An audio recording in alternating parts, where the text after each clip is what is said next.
Vic Carucci with Jay Skurski, Mark Gaughan here at One Bills Drive. We met the free agents today, at least the first round of free agents signed by the Buffalo Bills.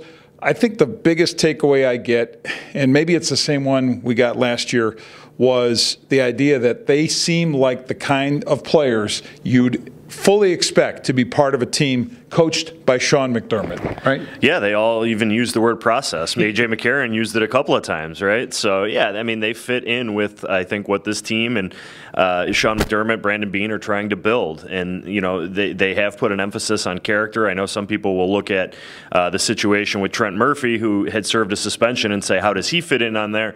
You know, the understanding, at least that we've had, is that it was he believed a bad supplement, and he was pretty upfront about how he learned from it, and it wasn't going to happen again today when he talked about that. But, you know, I think the biggest takeaway for me was, you know, A.J. McCarron, I think, said all the right things about the idea of being a bridge quarterback and competing with a rookie, which we still fully expect this team to add in the first round of the draft.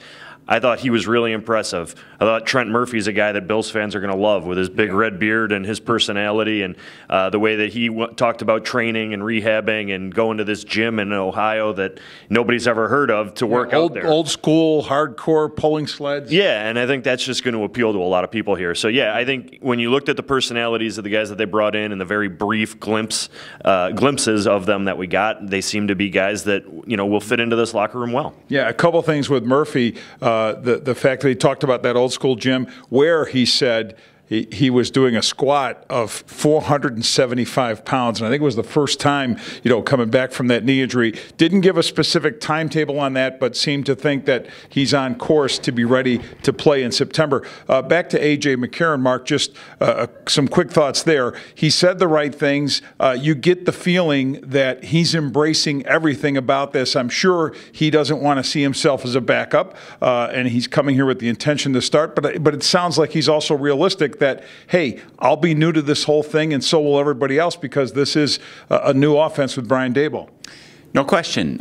He makes a lot of sense if you're moving up to trade and acquire a rookie in the top 5 or 6 picks, and certainly that's what all indications are. All of these signings checked off boxes on the Bills' needs list, which means they can give up picks because they've filled some of these needs. I mean, the defensive line looks a lot, without having superstars, it looks a lot better than last year. Sure. Last year's defensive line, and they got a lot done without a whole lot of immediate pass rush last year.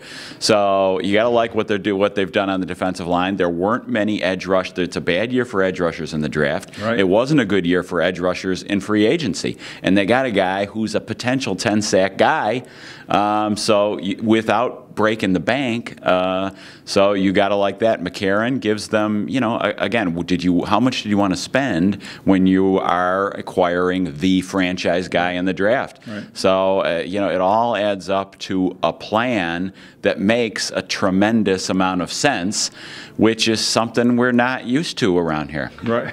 You know, that well said by Mark Gaughan, and we will have a lot of coverage of all the free agents who are here. The three of us.